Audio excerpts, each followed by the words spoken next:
Bismillahirrahmanirrahim. Assalamualaikum warahmatullahi wabarakatuh. Alhamdulillah, bersyukur kita kepada Allah Subhanahu wa taala azza wa jalla.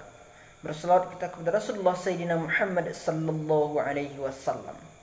Allahumma salli ala Sayyidina Muhammad wa ala ali Sayyidina Muhammad. Teman-teman semuanya, pada kesempatan kali ini kita akan membahas seputar masalah kurban. Di sini saya telah mengumpulkan beberapa pertanyaan. Ada 5 pertanyaan yang akan kita jawab pada kesempatan kali ini. Langsung saja, yang pertama, hukum berkurban. Menurut mazhab Imam Maliki, Imam Syafi'i dan Imam Hambali, hukum berkurban adalah sunnah muakkad atau sunnah yang dikukuhkan. Sunnahnya bagaimana? Sunnah berkurban setiap tahun. Di sini orang banyak salah paham.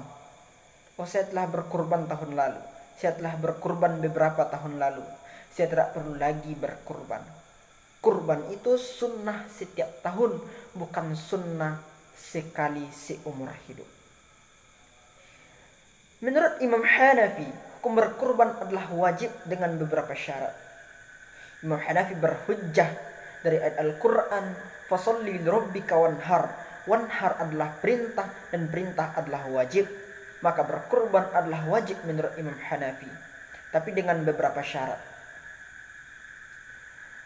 Jadi menurut Imam Syafi'i, yang mayoritas penganutnya adalah umat Islam yang berada di Indonesia, maka hukum berkurban adalah sunnah yang sangat dikukuhkan. Lanjut pertanyaan yang kedua, yaitu bagaimana kita berkurban kalau belum diakikah? Perlu kita ketahui, hukum akikah adalah sunnah hingga anak itu balik. Kira-kira umur 9 tahun sampai 10 tahun kalau ia perempuan, dan umur 13 sampai 14 kalau ia laki-laki. Sampai ia balik, sunnah. Kalau ia sudah balik, maka sunnah itu berlalu, sama dengan sunnah yang lainnya.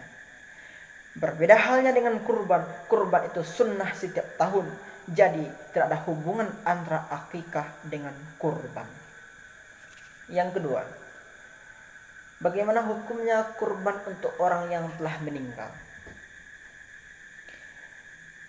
Menurut Imam Hanafi, Maliki dan Imam Hambali, hukum berkurban untuk orang yang telah meninggal adalah boleh dan sah. Menurut Imam Syafi'i, di sini ada khilaf. Menurut Imam Nawawi, hukumnya adalah sah dan boleh-boleh saja. Menurut Imam Rafi'i, hukumnya boleh kalau diwasiatkan. Contohnya, orang tuanya sebelum meninggal berwasiat agar ia dikurbankan, maka hukumnya baru menjadi boleh. Namun di sini kita cukup mengambil pendapat Imam Nawawi bahwa sah dan boleh. Jadi, hukum berkurban untuk orang yang telah meninggal adalah sah dan boleh. Para ulama mengambil berhujjah kepada Rasulullah sallallahu alaihi wasallam. Suatu ketika Rasulullah itu berkurban, aku sembelih korban ini bismillahirrahmanirrahim untuk diriku sendiri, untuk Nabi Muhammad. Kedua, aku sembelih korban ini untuk istri-istriku atau untuk keluargaku. Dan yang ketiga, aku sembelih korban ini untuk ummati. Umat Rasulullah waktu itu ada yang telah meninggal, ada yang sedang atau bersama Rasulullah, ada yang belum lahir. Jadi para ulama mengambil hujjah bahwa untuk orang yang telah meninggal, hukum korban adalah sah dan boleh. Yang selanjutnya itu menjual kulit korban. Hukum menjual kulit korban kita pergunakan untuk keperluan-keperluan korban adalah tidak diperkenankan. Atau untuk kemaslahatan, contohnya untuk membangun masjid dan lain-lain sebagainya, tidak diperkenankan.